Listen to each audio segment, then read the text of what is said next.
Vocês devem ter notado, e eu continuo insistindo, sobre a importância desse texto de Freud, Psicologia das Massas e Análise do Eu, no tocante àquilo que é o objeto maior do trabalho de elaboração, que continua sendo, pelo seminário, o tema da voz.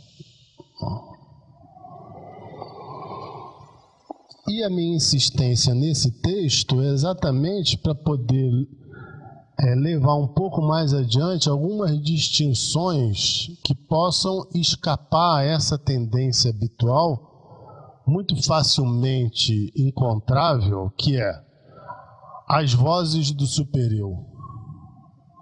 Inclusive é título de um brilhante livro. Mas qual é o fundamento estrutural do super-eu ser apresentado segundo a modalidade da voz?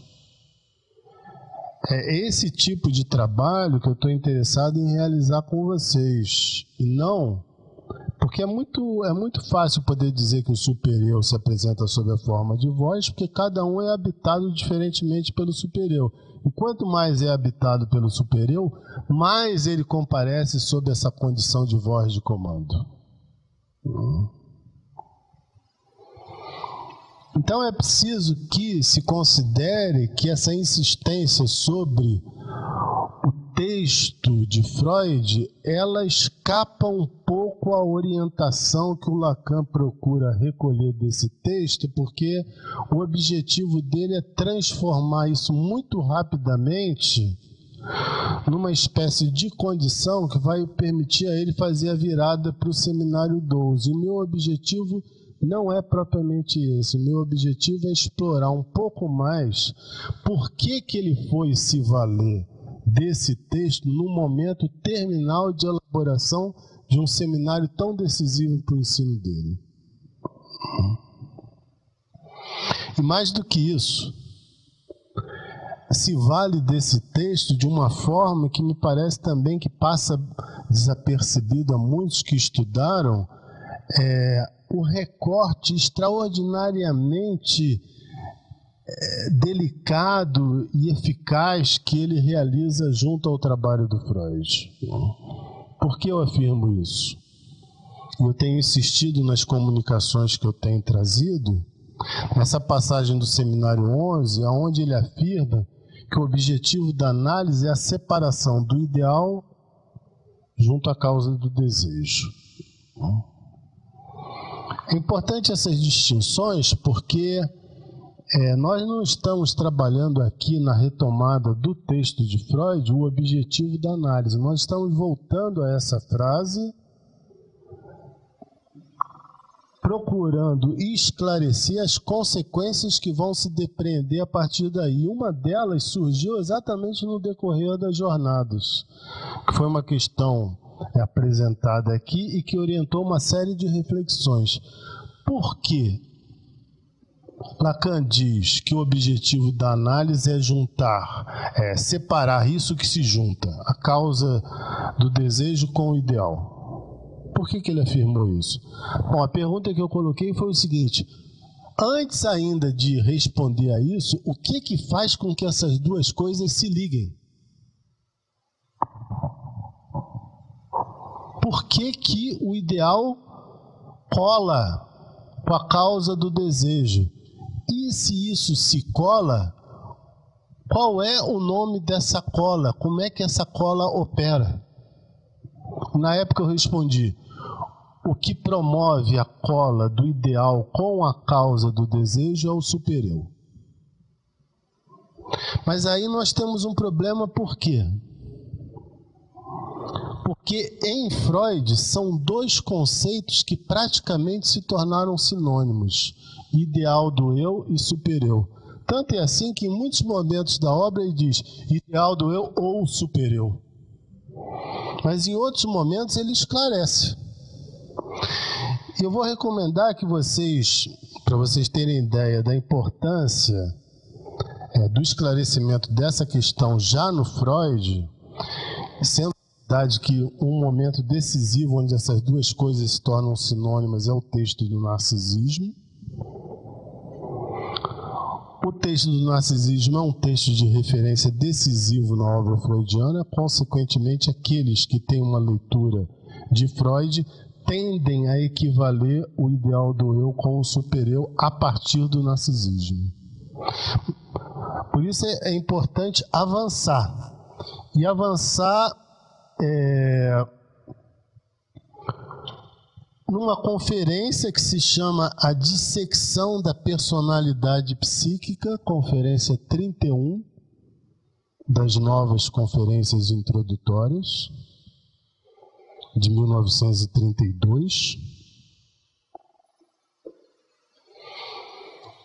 Assim como avançar também pelo capítulo 3 e pelo capítulo 4 do Ego e do Id.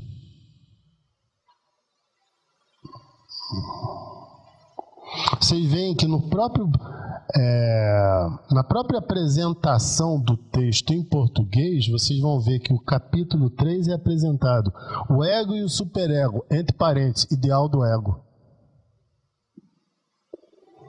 E quando eu digo que aquilo que cola, que promove a cola do ideal com a causa do desejo é o supereu, é porque eu já parto do princípio que essas coisas não se confundem. Mas o Freud teve a clareza de indicar que isso não se confunde. E ele afirma isso.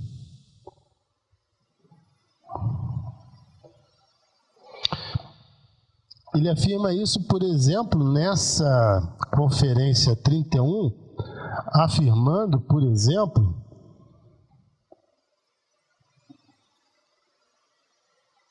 que o supereu é o veículo do ideal do eu.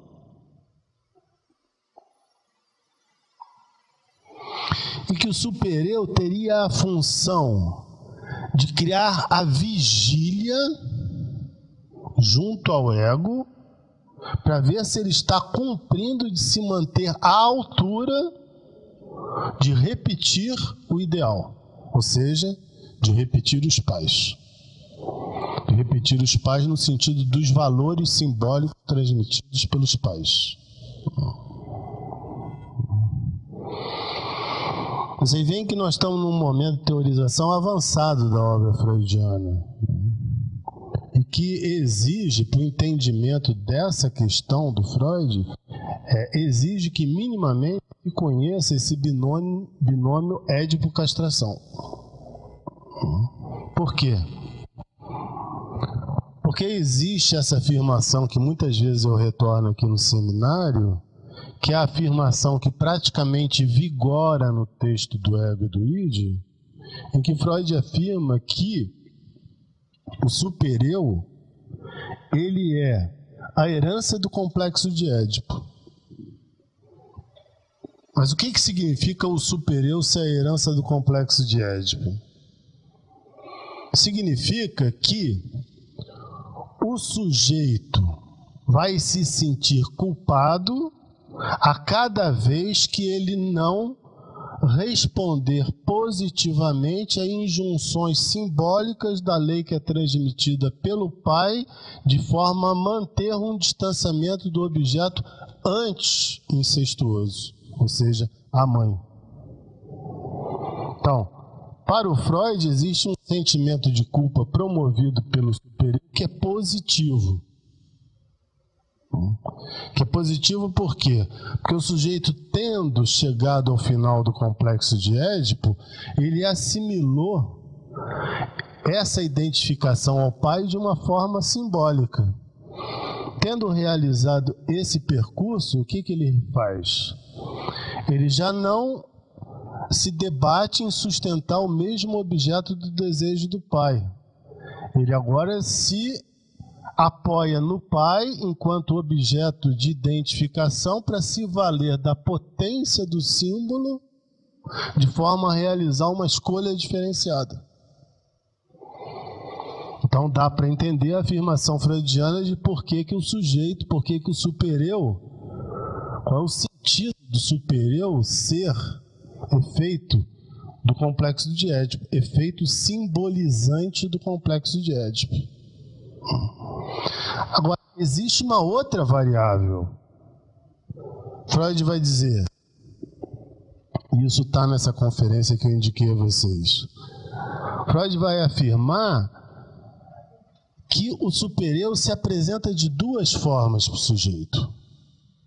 Aliás, ele tem uma maneira de apresentar o supereu que eu não me recordava. Isso tudo que eu estou dizendo aqui para vocês está expresso numa frase dele em que ele diz: o objetivo do supereu é manter o ideal. Manter o ideal no sentido simbólico, ou seja, manter a identificação ao pai, ou seja, não a escolha de objeto realizada pelo pai, mas a identificação ao pai, a potência de poder escolher um objeto de desejo. Nisso ele mantém o ideal. Mas ele diz que o enunciado típico, vocês lembram que o Lacan insiste muito sobre que o enunciado típico do supereu para o Lacan é o goza, é um imperativo. E o Freud vai dizer, farás, tem que fazer.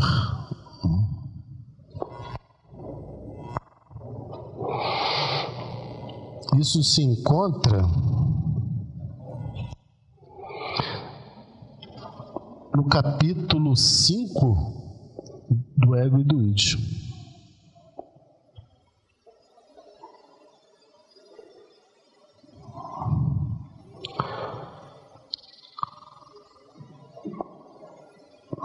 Ele diz, a fonte do caráter geral de severidade e crueldade apresentado pelo ideal, o seu ditatorial farás. Mas por que o supereu em Freud, ele tem uma dupla face? E é exatamente porque ele tem essa dupla face que permite aproximar, que é o que eu estou tentando realizar aqui. Eu estou fazendo todo um caminho, retomando o supereu freudiano, para introduzir o conceito de mais gozar pelo Lacan, que é apresentado através de uma das faces do supereu em Freud. Por isso eu disse que valeria a pena que alguns de vocês interessados podem, por exemplo, pesquisar no Lacan e vocês vão ver que o conceito de supereu não aparece desde muito cedo. Mesmo quando ele está retomando os textos freudianos, ele já começa a reduzir a presença do supereu. Até porque, para qualquer leitor de Freud, sabe-se que aí se encontra um problema na obra freudiana, que é de difícil solução. Então, nós temos esse lado que corresponde à presença do supereu como herança do complexo de Édipo, na sua condição simbólica, fazendo valer a lei, fazendo valer com que o sujeito se comprometa numa direção que não seja incestuosa. Mas o próprio Freud vai dizer, o supereu, ao mesmo tempo, exige que o sujeito abra mão do objeto incestuoso e promove o retorno da relação ao objeto incestuoso.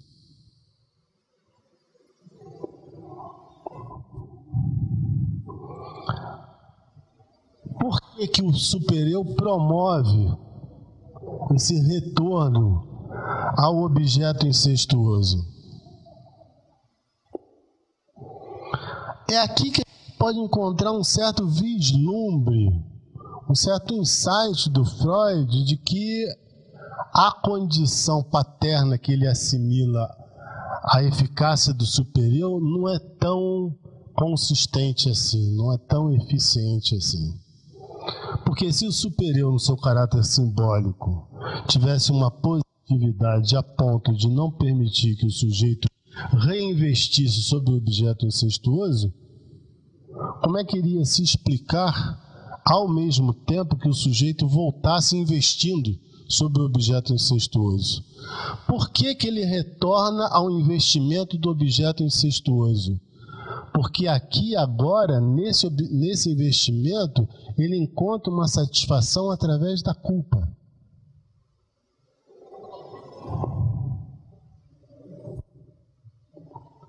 E é aqui que toda essa articulação do supereu encontra uma modalidade de ligação com o texto do masoquismo.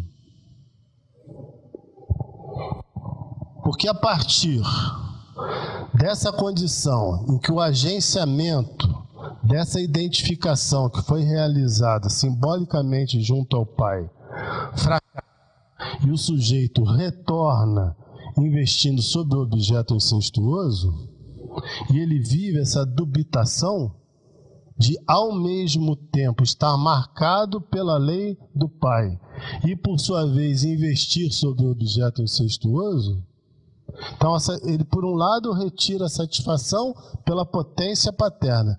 Por outro lado, ele retira a satisfação por culpa em relação ao pai.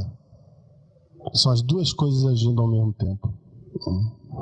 É claro que para alguns sujeitos essa condição de reinvestimento no objeto incestuoso não se coloca numa potência muito significativa, mas Freud coloca que isso é uma possibilidade aberta pelo superior, ao final do complexo de Édipo. Isso também permite rever algumas afirmações, às vezes um pouco muito rápidas, de que em Freud o final do complexo de Édipo seria acompanhado de um sucesso de identificações simbólicas. Tanto é verdade que isso não corresponde, que nós temos o superior para mostrar que o sujeito não sai bem sucedido assim como se imagina a partir das equações simbólicas que Freud apresenta como decisivas. Então Freud começa a destacar um outro tipo de satisfação que seria responsável pelo reinvestimento no objeto incestuoso. Esse outro tipo de satisfação convive junto com a lei simbólica. Então nós temos o que faz interdição ao investimento incestuoso e aquilo que promove o retorno de investimento sobre o objeto incestuoso. Andam juntos. Vocês vão poder acompanhar, cada vez que eu falo sobre isso, vocês vão poder acompanhar que essa elaboração é propriamente a elaboração que a gente, tendo ela esclarecida de uma forma mais contundente, ela que de fato vai nos permitir entender o tipo de relação que Lacan destacou entre o significante e o gozo. Mas eu estou fazendo questão de não introduzir esses termos agora, de maneira que vocês possam acompanhar um problema complexo que vem do Freud. Quer dizer, e há ainda uma outra questão que vai falar a favor do acerto do Lacan em relação a colocar essa ligação entre significante e gozo,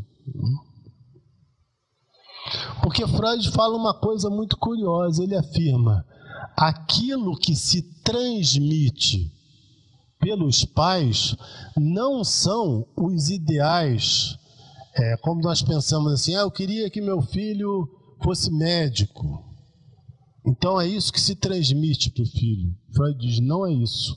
O que se transmite para os filhos é a rigidez do superior.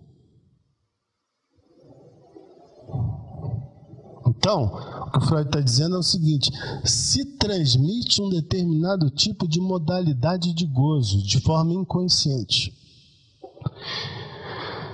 De tal forma inconsciente que o sujeito, muitas vezes, se dando conta, em alguns momentos da existência dele, da condição que o aproxima dos pais, ele procura responder a isso sob a forma da denegação, se colocando na vida de uma maneira inteiramente pela negativa do que é transmitido junto aos pais. Em contrapartida, essas afirmações do Freud, não é um tema que eu vou entrar aqui, mas nessa elaboração sobre o supereu, vocês vão encontrar também toda a teoria da ansiedade de maneira terminal da obra freudiana, ansiedade que nós traduzimos em alguns momentos como angústia, porque as diferentes formas de ansiedade Freud vão ter estreita relação com a maneira pela qual o sujeito responde às injunções do supereu. Então, o sujeito que vai lá, por exemplo, tentar investir incestuosamente no objeto que ele haveria de ter abandonado, isso promove ao mesmo tempo culpa e ansiedade. Então, isso não é destituído de toda uma condição que permite. Freud, em relação a isso que eu falava antes, ele vai dizer assim: o supereu tem duas afirmações. Ele diz: você deveria ser assim. O pai no simbólico, a transmissão simbólica do pai. Se valer da condição de escolha. Você deveria ser assim, ou seja, tal como seu pai, alguém capaz de fazer uma altura desejante, uma escolha desejante. E a outra é: você não pode ser assim. Ou seja, fazendo escolhas que negam a presença do pai no sentido simbólico. Ele apresenta isso funcionando ao mesmo tempo. Bem, mas essa teoria freudiana é a teoria que considera que isso que num primeiro momento nós destacamos aqui como sendo o responsável pela criação dessa cola, vocês começam a entender melhor o sentido dessa pergunta que eu coloquei. Quer dizer, antes ainda de responder como é que faz para o ideal separar a causa do desejo, há uma questão anterior que é o que promove essa cola. Segundo essa abordagem que eu estou trazendo hoje, o que promove essa cola é o supereu nessa vertente. Você não deve ser assim. Ou seja, você não deve juntar o seu desejo, aquilo que causa o seu desejo, com aquilo que você idealizou na escolha de objeto realizada pelo seu pai.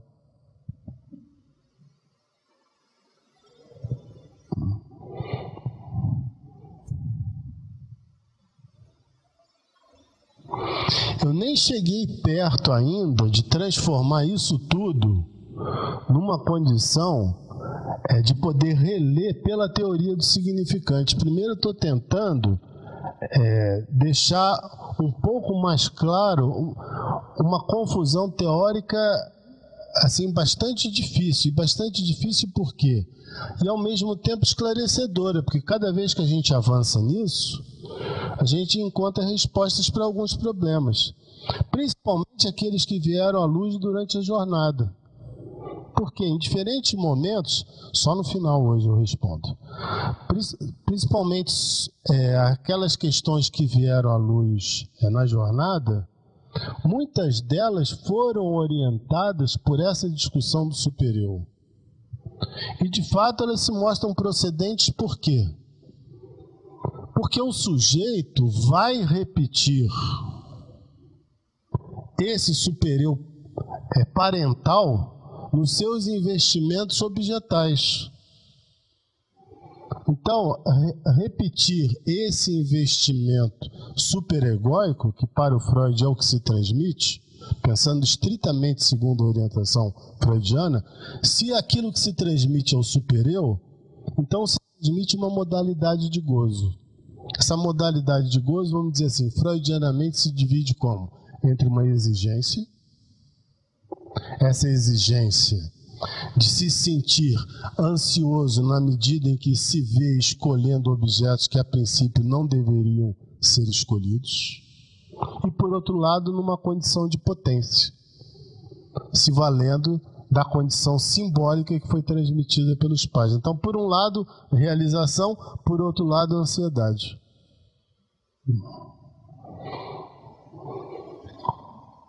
Caminhando a questão nessa direção, se é verdade que aquilo que se transmite pelos pais tem a ver com uma determinada modalidade de gozo, isso significa que o sujeito tenderá a querer realizar algumas coisas que lá nos pais foram interditadas. Aquilo que os pais não gozaram, mas que transmitiram o desejo de ter gozado, se fossem um pouco mais audaciosos, se fossem um pouco mais corajosos, vai ser nisso que o sujeito vai se empenhar em fazer.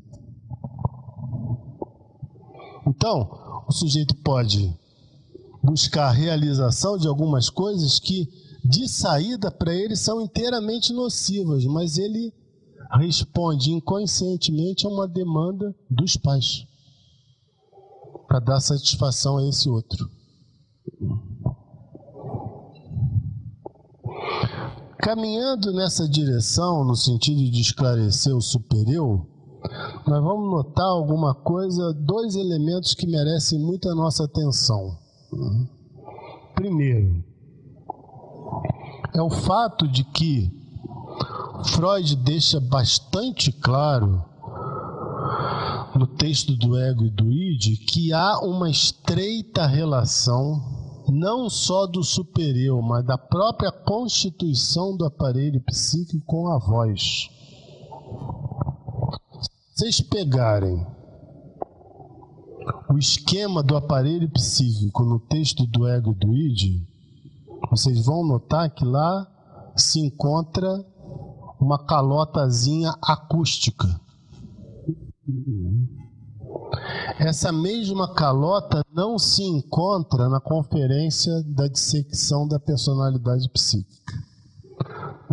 Nessa conferência vai aparecer o superior, mas o superior já marcado pela presença da voz. Mas por quê? Isso um lado. Então, Freud apresenta, curiosamente, para todo esse trabalho que nós realizamos aqui sobre a voz, e que muito nitidamente colocado desde o grafo do desejo na constituição do sujeito, a voz, está aqui no ego e no id. O aparelho psíquico é marcado por uma calota que é constituída pela voz, por aquilo que é escutado.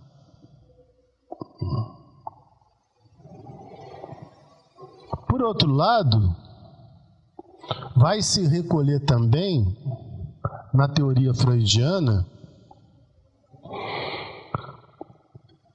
que essa voz que o sujeito teria escutado, para o Freud, essa voz ela é constitutiva do aparelho psíquico porque ela são os restos acústicos daquilo que o sujeito escutou. A voz não está presente nele por acaso. E a constituição da nossa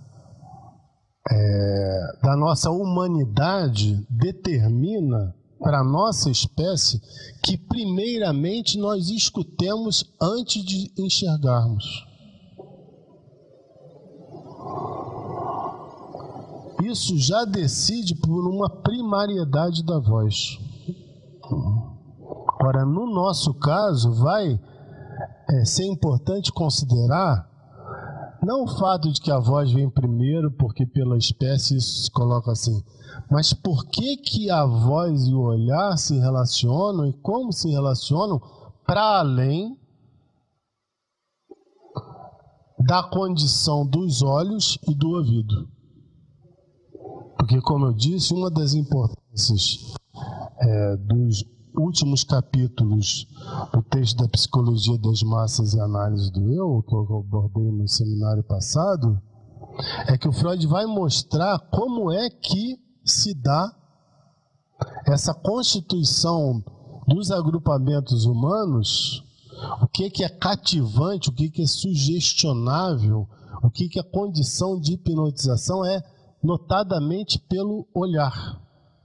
Daí a referência dele ao texto bíblico. Mas, por outro lado, eu também vou mostrar hoje que nessa mesma passagem é possível de apreender que antes da voz, antes do olhar, está colocada a voz no texto dele. Mas eu fazia menção a uma outra coisa. Eu disse, bom, o super-eu, então, se divide nessa dupla condição. E essa dupla condição, ela se expressa com muita clareza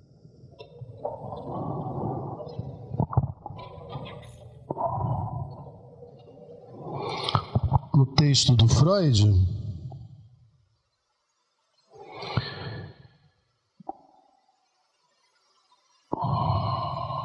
Deixa eu pegar aqui para que vocês possam acompanhar isso quando dá retomada do texto. Pós-escrito. Karina, dá para me trazer um café?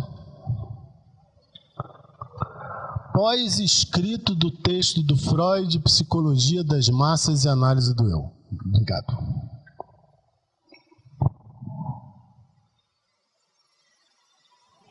Em seguida, a citação do Schiller, que abre esse capítulo. Isso para vocês verem essa aproximação que eu estou conduzindo do super-eu, de passar do super-eu para o mais gozar. E um dos motivos, não só o fato de que não se encontra mais super-eu na obra do Lacan, mas é que se não se encontra mais isso na obra dele, é porque ele teve que resolver exatamente esse impasse que eu estou trazendo aqui para vocês. Só que, evidentemente, ele não apresentou em público isso, ele chegou lá com a solução pronta. Mas eu não me chamo Jacques Lacan, me chamo Mauro, então eu tenho muito mais trabalho do que ele teve. E procuro empenhar vocês nisso. Ele está falando do Cristo na Igreja Católica. Lembrem esse lado do super-eu, em que o super-eu vigia a obediência do sujeito ao ideal. Ou seja, esse lado em que o super-eu incentiva o sujeito para que ele reinvista de forma sacrificial o seu desejo e, consequentemente, abdique inteiramente das suas escolhas desejantes. Escutem. Todo cristão ama Cristo como seu ideal e sente-se unido a todos os outros cristãos pelo vínculo da identificação. Mas a igreja exige mais dele.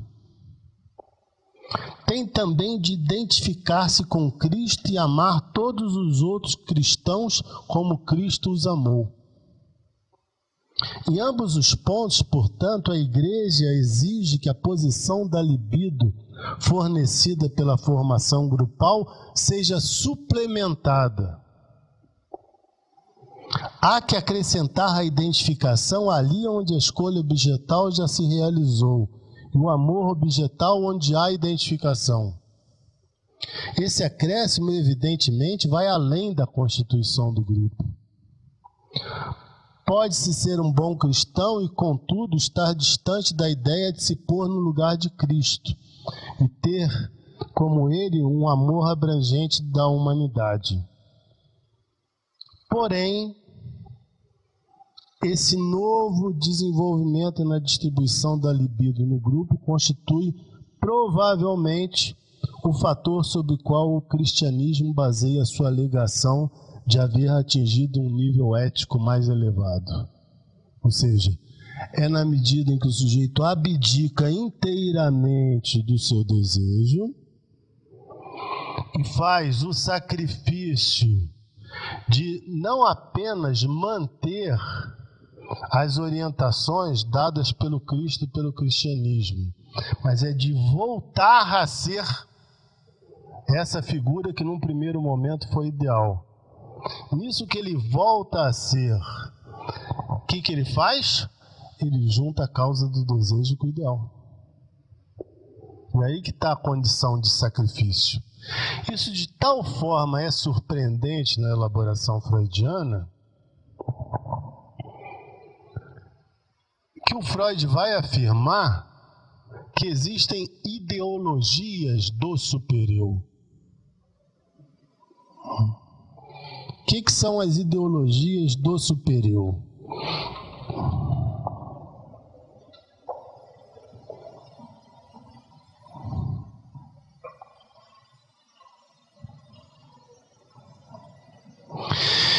Ideologias do supereu vocês encontram Conferência 31. É um dos momentos altos para aqueles que se interessam sobre o tema da política. E aqui, notadamente, como o tema da política em Freud não é um tema que se equivale à política no sentido como nós compartilhamos na vida social. Ele vai mostrar que aquilo que é a ideologia própria do supereu são exatamente as ideologias que levam a acreditar que o povo pode viver só no presente e, consequentemente, ter um futuro inteiramente diferente.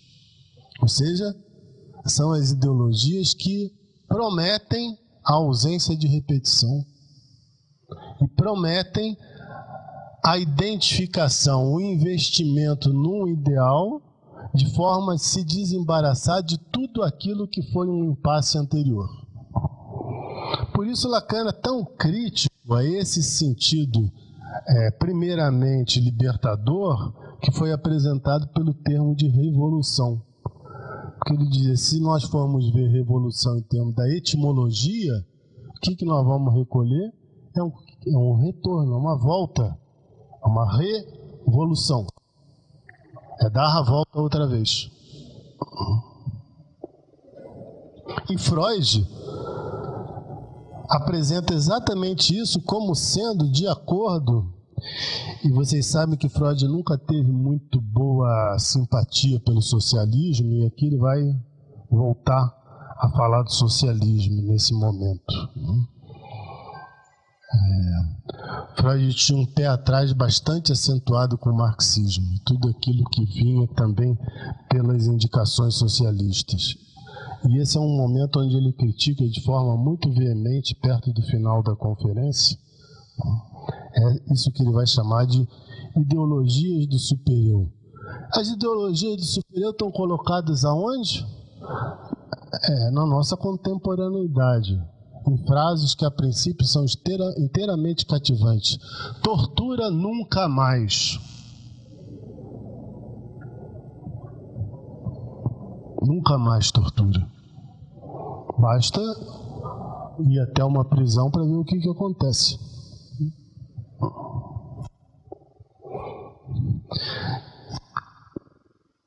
Falta esclarecer. Tá ficando claro o objetivo dessa aproximação? Estão acompanhando? Que ainda temos bastante coisa para seguir hoje. Então, o objetivo primeiro é mostrar a questão que fica pelo supereu em Freud, realizar essa separação que foi realizada por ele mesmo, onde ele vai mostrar que a questão do supereu se separa do ideal do eu na medida em que o supereu, sendo veículo de manter o ideal do eu, ele é veículo para manter o ideal do eu de duas formas. Ele pode manter o ideal sob forma simbolizante e pode manter o ideal sob forma de promover no sujeito a destituição do seu desejo para colar a causa do seu desejo com o ideal, que é o que ele acusa em relação ao cristianismo. Essa demanda não propriamente ao cristianismo, ele é bem claro, a Igreja Católica. E estende isso, como eu acabei de mostrar, nas suas incidências políticas. Então, desde agora, começa a ficar claro que a economia do superior em Freud é uma economia que convive conjuntamente com dois tipos de injunção, com dois tipos de pressão sobre o sujeito. Isso poderia nos levar de maneira mais conclusiva sobre o tema do superior a nos permitir podermos ter uma posição um pouco mais esclarecedora, um pouco mais advertida em relação aos destinos do superior no final da análise. Porque existe sempre, segundo a tomada da psicanálise como uma prática de libertação, que ela não deixa de ser, pelo menos de se libertar daquilo que são as identificações do que se supõe ao desejo do outro. Nesse sentido, é uma prática de libertação. Mas é verdade também que, estritamente de maneira freudiana, não há possibilidade de se desvencilhar do superior. Há possibilidade de se desvencilhar do superior no seu sentido tirânico e cativante, que promove o reinvestimento nos objetos incestuosos. Isso é o que Lacan, lá no Seminário 11, chama, nos termos da doutrina dele, a travessia do plano das identificações. A travessia do plano das identificações permite o quê? Permite o sujeito não investir nos mesmos objetos que, a princípio, ele supõe que promoveria um gozo extraordinário, por exemplo, no pai. Mas o superior, ninguém se desvencilha do superior, por quê? Porque, como Freud bem disse, o superior é também portador dessa condição simbolizante. Ou seja, se há significante, há superior. Não por acaso, no grafo do desejo, o superior vai aparecer ligado ao significante.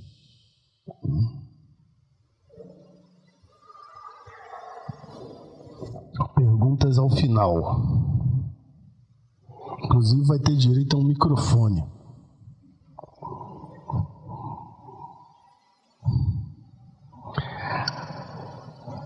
Porque se eu começar a abrir para a questão agora, eu me perco. Eu tenho que me manter orientado pelo meu superior aqui, para cumprir o meu dever.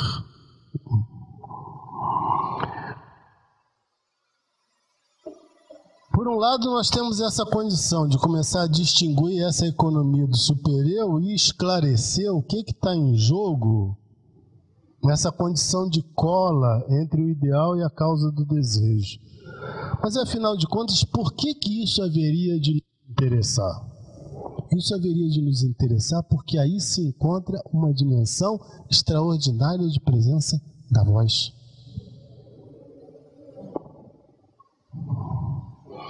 Consequentemente, isso que eu estou chamando uma presença extraordinária da voz, aqui já estamos de retorno para a voz no sentido que primeiramente foi definido no nosso trabalho de elaboração. A voz aqui não é sonorizável. Ela é áfona. Por quê? Porque o sujeito, mediante as suas identificações constitutivas, para se constituir como sujeito, ele é levado a quê?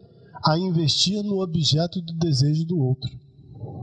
Ou seja, em termos freudianos, o menino vai investir no objeto do desejo do pai, que é a mãe.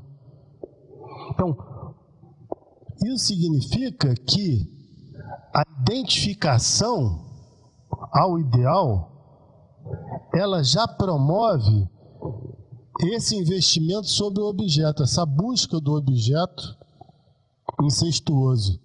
E essa busca do objeto incestuoso é efeito de haver identificação na constituição do sujeito. Então, nesse primeiro momento da constituição, é como se o sujeito estivesse orientado por uma voz que o diz: vai buscar o mesmo objeto que o teu pai, mas a voz aqui é tão somente um efeito da identificação, efeito de haver significante, efeito de haver desejo do outro. Por isso que um dos nomes da voz que nós vimos aqui, está muito claramente colocado também no grafo do desejo de Lacan, é colocar a voz na sua proximidade com o outro, e que nós damos mais substância a isso, afirmando que esse outro se apresenta na sua condição desejante.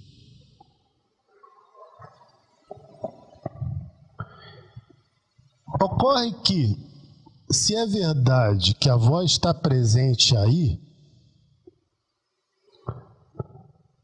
nesse sentido Freud tinha razão, quer dizer, a voz está presente na constituição do aparelho psíquico, não deixem de notar isso, retornem para um exame mais detalhado do esboço do aparelho psíquico apresentado no texto do Ego e do Id, que vocês vão ver isso com muita clareza à esquerda do desenho.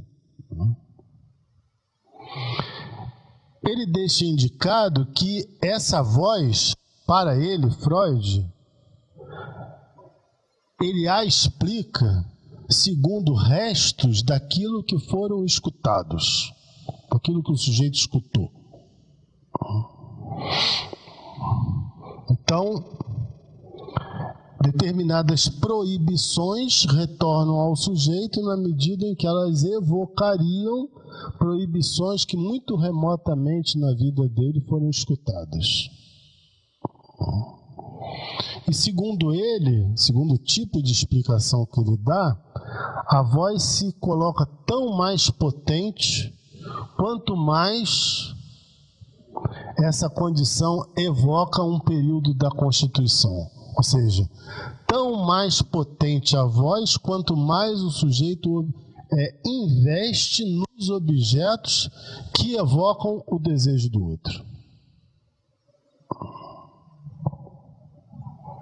Isso não é muito difícil de entender, porque se o sujeito vai investir sobre o desejo do outro, agora, num momento em que ele já tem possibilidade de escolher, pela sua condição simbólica, se ele volta a reinvestir no objeto do desejo do outro, na verdade, aquilo que está em causa, aquilo que orienta as suas escolhas,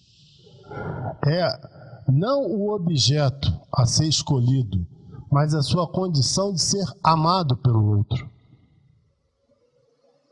Ou seja, de manter uma simetria identificatória. Então, aonde é que estaria aí a voz? Ela estaria no logro, que se escutaria na medida em que o sujeito faz supostamente uma escolha para se realizar, mas na verdade o que está sendo dito é: me ame por ser igual a você.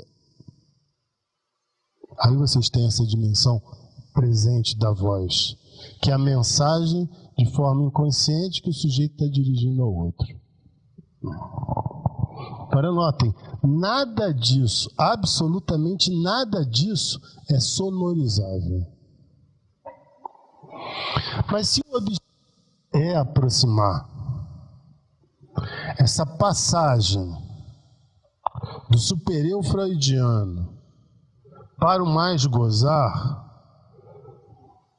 muito curiosamente, o próprio Lacan vai falar nessa penúltima lição do Seminário 11, que eu espero que vocês estejam lendo e não se cansem de lê-la,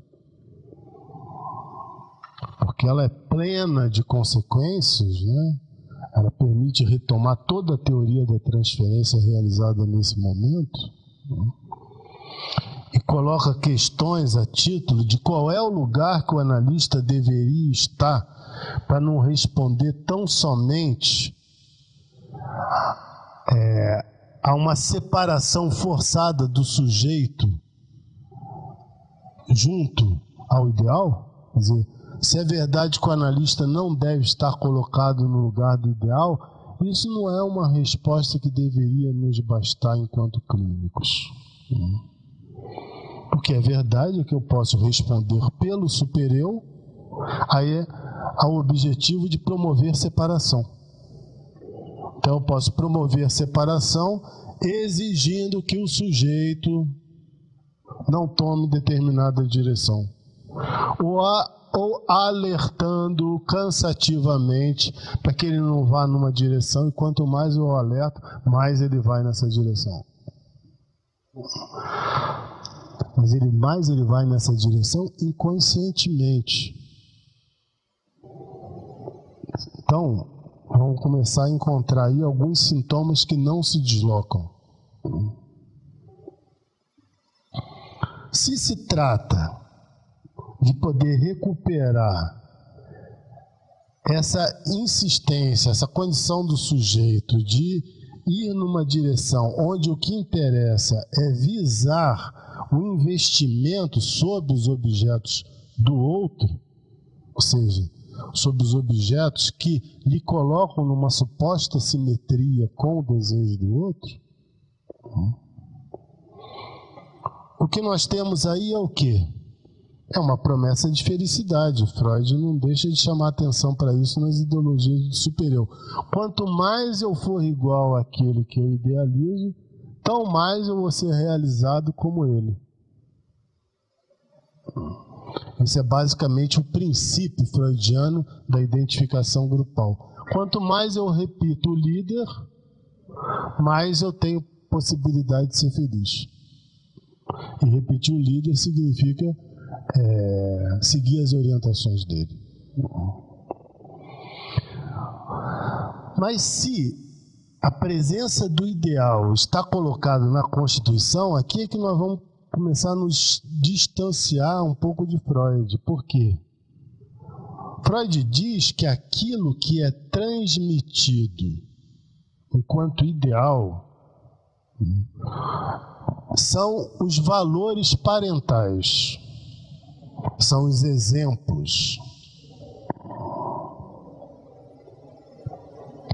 É a isso que o sujeito se identifica, ou seja, investindo no sentido da repetição. E a gente começa a se distinguir aqui do Freud em que sentido? No sentido em que não são os valores que são investidos a título de ideal, quando na constituição do sujeito. O que é transmitido enquanto ideal é um significante a partir do qual o sujeito se conta. Essa é a primeira modificação que o Lacan vai fazer em relação à psicologia das massas e análise do eu. O chamado ideal do eu, ele transforma num significante notado como S1. O que ele resume nisso? Ele resume a condição de que o sujeito se conta a partir de um significante que lhe dá origem. Então não é que ele se conta a partir dos valores tão somente. Ele se conta a partir disso que vem do outro. Mas isso que vem do outro imprime nele, por ser ele um ser de linguagem, a possibilidade de se deslocar para o conjunto da rede de significantes. Na medida em que ele se desloca para o conjunto da rede de significantes e começa a se valer da sua condição de realizar significação e dar sentido, ele já está necessariamente, por ser sujeito ao significante, ele está necessariamente comprometido em de ter que se contar por esse mesmo significante. Ou seja, ele não tem possibilidade de se contar que não seja se identificando. E uma vez que ele conta se identificando, ele já está, no primeiro momento, a identificação que vem do outro é o quê? O fato dele se contar pelo significante. Ele se vale dessa competência que a ordem da linguagem transmite a ele e ele começa a se valer dos outros significantes. Porque ele vai erigir no outro os seus pais, um ideal.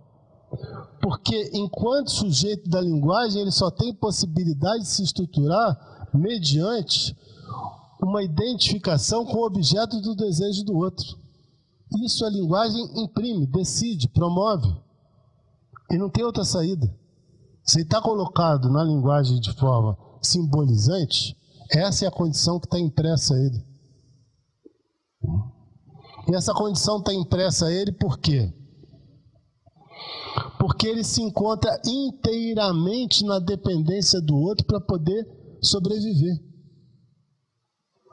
E o que ele começa a perceber nas suas primeiras trocas com aqueles que são os responsáveis pela sua existência?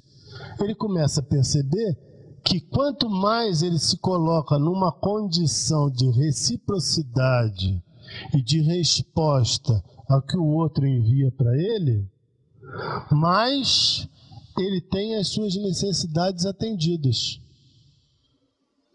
Então, o que é o formador nessa condição dele ser sujeito pelo significante? É que ele se coloca em primeiro lugar como objeto de desejo desse outro.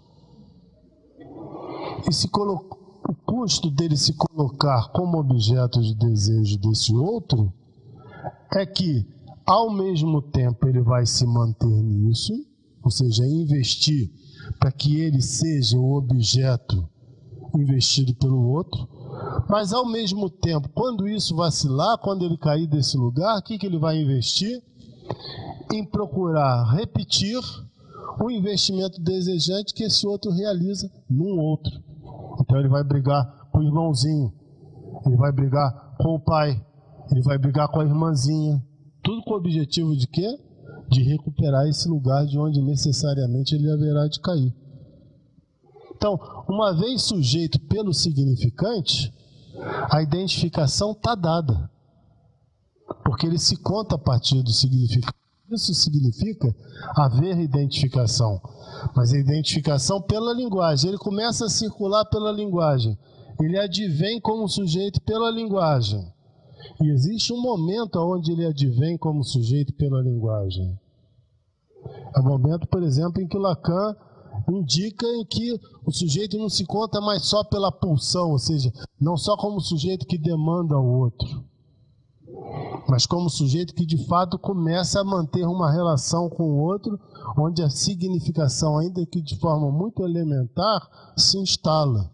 Isso para o Lacan tem a ver com o momento do estágio do espelho, onde o outro está internalizado pelo sujeito, onde ele se vê a partir do outro e, consequentemente, mantém com esse outro uma relação onde a significação se instaura de uma forma definitiva. Se é assim, se nós temos essa condição de que, ao mesmo tempo que ele vem pela linguagem, a linguagem promove essa condição de identificação primeira pelo outro, porque pelo outro ele recebe um significante a partir de onde ele se conta. E uma vez sujeito do significante, ele vai necessariamente ser um sujeito que transforma o outro no ideal, porque enquanto sujeito significante está na dependência de colocar o outro no lugar do ideal, para poder manter a satisfação das suas necessidades e, consequentemente, a sua sobrevivência.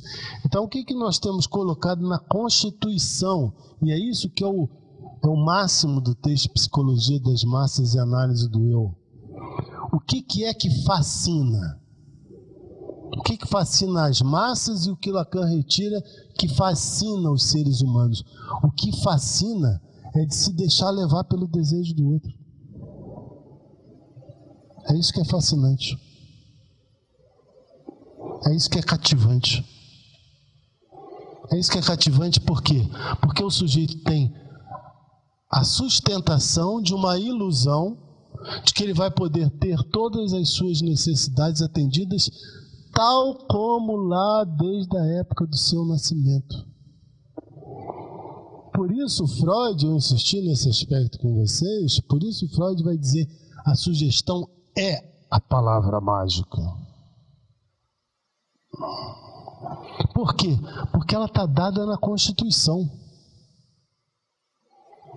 Ela está dada na Constituição pela existência do outro. O sujeito vai procurar ligar a causa do desejo dele com aquilo que ele considera que seja o ideal do outro. O que Freud... Lá onde Freud nomeia ideal, entenda que o Lacan nomeia desejo do outro. Então, lá onde se trata de, no texto freudiano, de repetir os valores parentais, no texto do Lacan se trata sustentar o desejo do outro.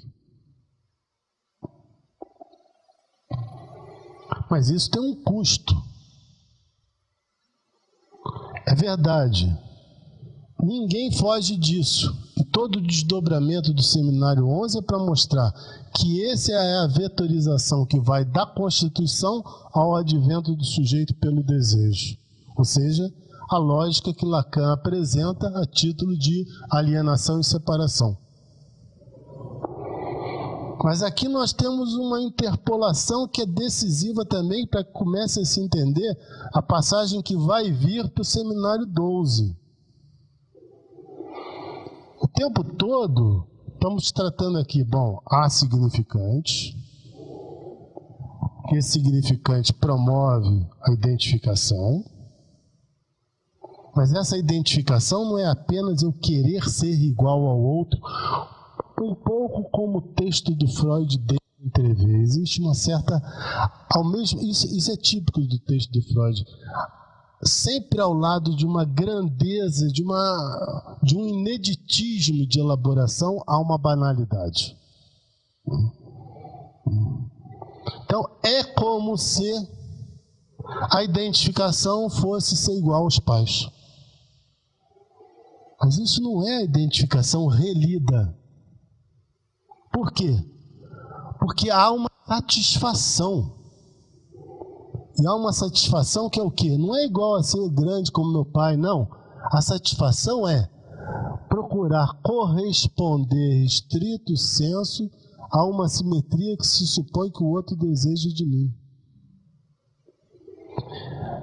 Então, nesse sentido, começa a ser apresentada uma linguagem que não é mais só dar sentido àquilo que vem dos pais repetindo. Mas há pela linguagem ao mesmo tempo que o sujeito entra significante, ele também comparece acompanhado de uma satisfação. É nisso que vocês podem entender porque que mais adiante nós vamos ter que dar conta dessa relação entre linguagem e gozo.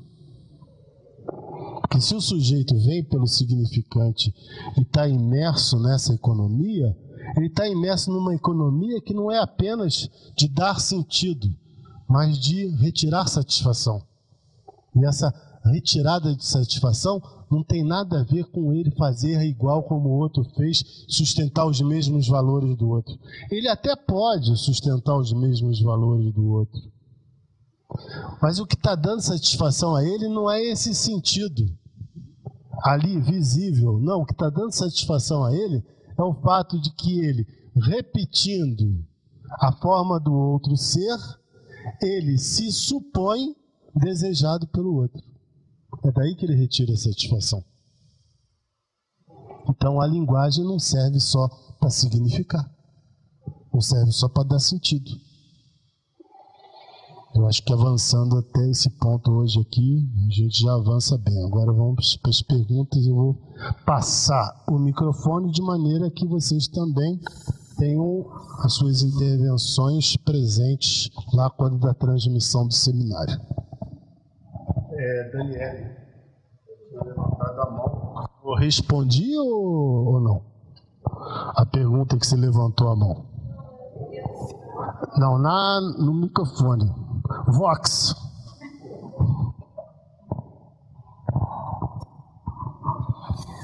Aquela hora eu queria... Tá ligado? Tá ligado? Tá. Não bate não, senão o Francisco vai pular em cima de você. Eu queria devagar, que estava difícil de acompanhar. E acompanhou?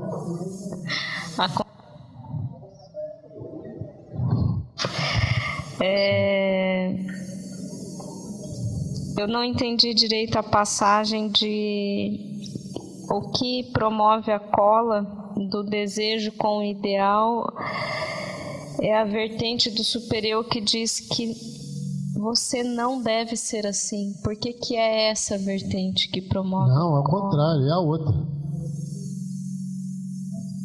Você não deve ser assim é a simbolizante. É onde está presente o não. Tá. Você não deve desejar o mesmo objeto de desejo do pai. Passa para cá o microfone que alguém aqui... Ali. Foi você que levantou a mão? Oh, que bom. Mas alguém levantou a mão. Karina.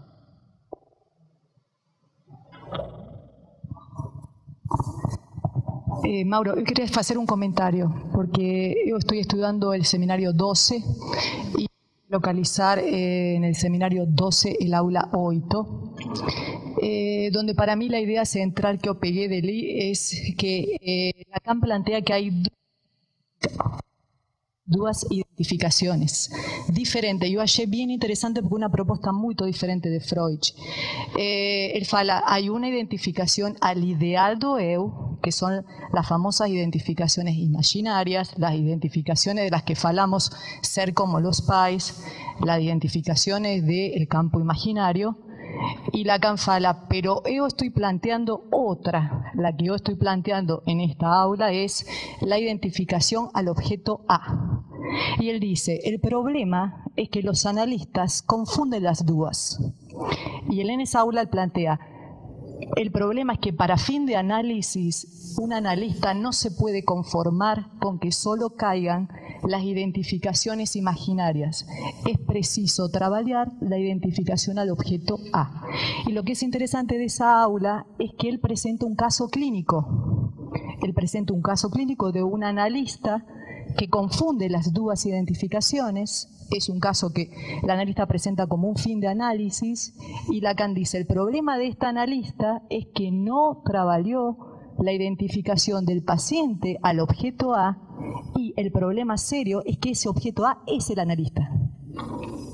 Todo ello que en esa aula hay un buen material para poder trabajar esta diferencia entre el ideal y el objeto A. ¿Por qué está planteando que son dos identificaciones diferentes? Y lo plantea, me parece interesante, como identificación al objeto A. Y en el aula 10, dos aulas más para Frenchy, él plantea, retoma la idea de Freud y dice, la identificación primordial es incorporación. Dice, Freud es revolucionario con eso. ¿Por qué Freud fala incorporar? Y Lacan dice, se incorpora porque no hay un sujeto allí. La primera identificación es anterior a la existencia de un sujeto. Yo estaba pensando que ahí está el lugar de la voz inaudible. Es inaudible porque no hay sujeto. Todas as duas observações, os dois comentários que você faz, você pode notar que hoje eu procurei contemplar, falando dessa condição da linguagem que não serve só para significar, mas retirar a satisfação, a possibilidade de fazer avançar aí a identificação com o objeto A, que não passa pelo sentido. Daí a minha insistência de estar voltando a isso para introduzir uma teoria da linguagem que não é só para significar, que vai permitir esclarecer isso que a gente vai chegar mais lá adiante. Em contrapartida, também no mesmo comentário que eu fiz aqui, no sentido de que não é desde o início que nós podemos afirmar que existe sujeito pelo significante. Daí a importância do Lacan falar em sujeito da pulsão. Enquanto que o sujeito do significante já seria um sujeito que se remete ao outro, se refere ao outro. Mas esse sujeito que vem pela pulsão, ele é marcado pelo outro. Uma coisa é ser marcado pelo outro, outra coisa é se dirigir ao outro. Você recebe o investimento do outro. Outra coisa é você se dirigir a ele a partir do que ele investe sobre você. essa primariedade da Constituição me parece que é muito terreno explorado pelo Didier Weil nos primeiros momentos da Constituição do Superior. Mais alguma dúvida, algum comentário, alguma intervenção? Então eu gostaria de deixá-los convidados para voltar no seminário do dia 23 e também aqueles que têm desejo de participar da conferência do Ricardo Goldenberg, não deixem de enviar os seus nomes para a Graça de forma que a gente possa agilizar o espaço de uma maneira compatível com o nosso convidado. Boa noite para vocês.